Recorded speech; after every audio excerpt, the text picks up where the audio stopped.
আমরা যে মুড়িটা খাইতেছি আসলে এটা কিন্তু বাড়ির মুড়ি না, অর্থাৎ একজনের বাড়ির মিষ্টি চুর করছে, কিন্তু মিষ্টি চুর করছে। আর এ মনে করেন চাচার বাড়ি থেকে এই মুড়ি যে চুর করছে, মুড়িটা আমরা কিন্তু নদী পাড়ে চারপাশে যে পানি, আমরা এই যে মুড়ি কিন্তু খাইতেছি, অর্থাৎ চুর করে খাওয়ার মজাই আলাদা।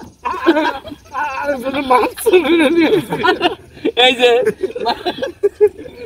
মাছ চুর করছে, এই কটা মাছ মানে ওটার মাঝে কারেন্ট তারের মাঝে মানে ছাড়ার পর রাখছে, ওই জায়গা থেকে এই মাছগুলো তুলে একজনের মিষ্টি চুর করছে, একজনের মুড়ি, আর একজনের কটা বেসরা কারেন্ট জাল দিয়ে গেছে নদীতে, দেখেন এই মাছ কটা চুরি করে নিয়ে গেছে। তাহলে এই বয়সটা আসলে এইরকম, মানে শয়তান শয়তান গো, এখানে আমার যাওয়ার দরকার নাই, আমার সে বড় শয়তান ওরা। এই যে বিশাল মরুভূমি, হ্যাঁ পানি, মজা ধরে এত লাগতেছে বুঝলেন। এই গ্রাম কিন্তু একটি কামারটা ওইদিকে দেখা, ওই গ্রাম থেকে কিন্তু লুট করা হয়েছে।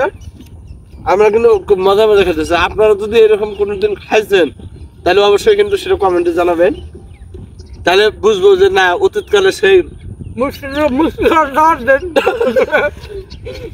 সত্যি কথা বলতে কি এখানে 6টা মিষ্টি আছে, আমরা মানুষগুলো মানে 6টাই এসছি না 7টা আছে, একটা বেশি, তো যে মিষ্টি চুরি করছেন সে খাবে।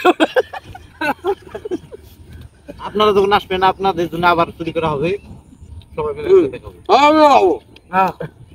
আসলে চুর করা জিনিসের স্বাদই আলাদা, তাই না? স্বীকার কর।